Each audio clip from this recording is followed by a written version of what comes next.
It's now official. After Real Madrid's 3-1 victory against Villarreal and Barcelona's 4-1 defeat to Sevilla, the merengue club has returned to first place in the La Liga standings, leaving the Catalans in second place once again. The Catalans are utterly frustrated, disappointed, and furious, as they not only lost but were humiliated by Sevilla in a match that ended up being a nightmare for Hansi Flick's team.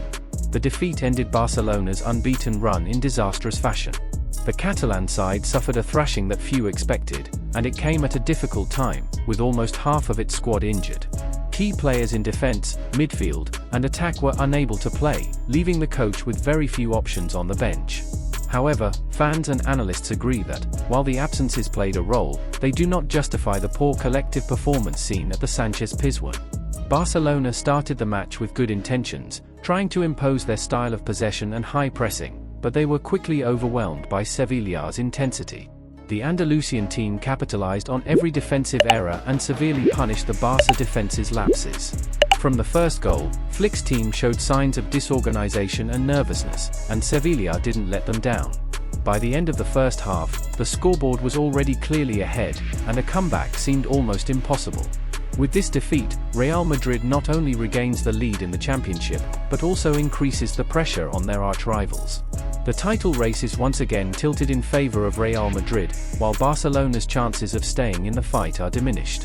The stumble comes at a particularly delicate time, just as the schedule becomes more complicated and the upcoming matches will be decisive for the team's future this season. Social media and sports programs were quick to point the finger at those responsible. Many fans pointed the finger directly at Barcelona's defense, which made serious errors in the high line.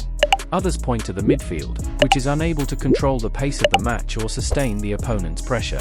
And, of course, some focus on coach Hansi Flick, questioning his tactical decisions and the way he handled the substitutions during the match. Among the most criticized players is Ronald Araujo. The Uruguayan centre-back, considered one of the team's defensive pillars, didn't have his best night. Mistakes in marking, poor ball clearance, and some dangerous losses made him a target of criticism. Many argue that Araujo was primarily responsible for the defensive debacle, while others believe that blaming him alone would be unfair, as the entire defensive unit performed far below its usual level.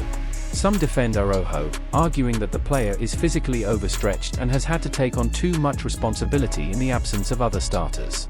They also point out that Flick's defensive system, based on a very high line, exposes defenders excessively, especially when the midfield fails to recover the ball in time. In any case, what is clear is that Barcelona needs to react immediately. The next match will be key to measuring the team's response after this tough defeat. The fans expect a strong reaction and an improvement in the team's attitude, because if anything was evident against Sevilla, it is that there was no single culprit. The problem lay with the entire team. The defeat was a consequence of collective errors, lack of concentration, and an alarming disconnect between the lines. And you, who do you consider the most responsible for the defeat? Was it Ronald Araujo, Flick's system, or the team as a whole? Leave your opinion in the comments, because this debate is far from over.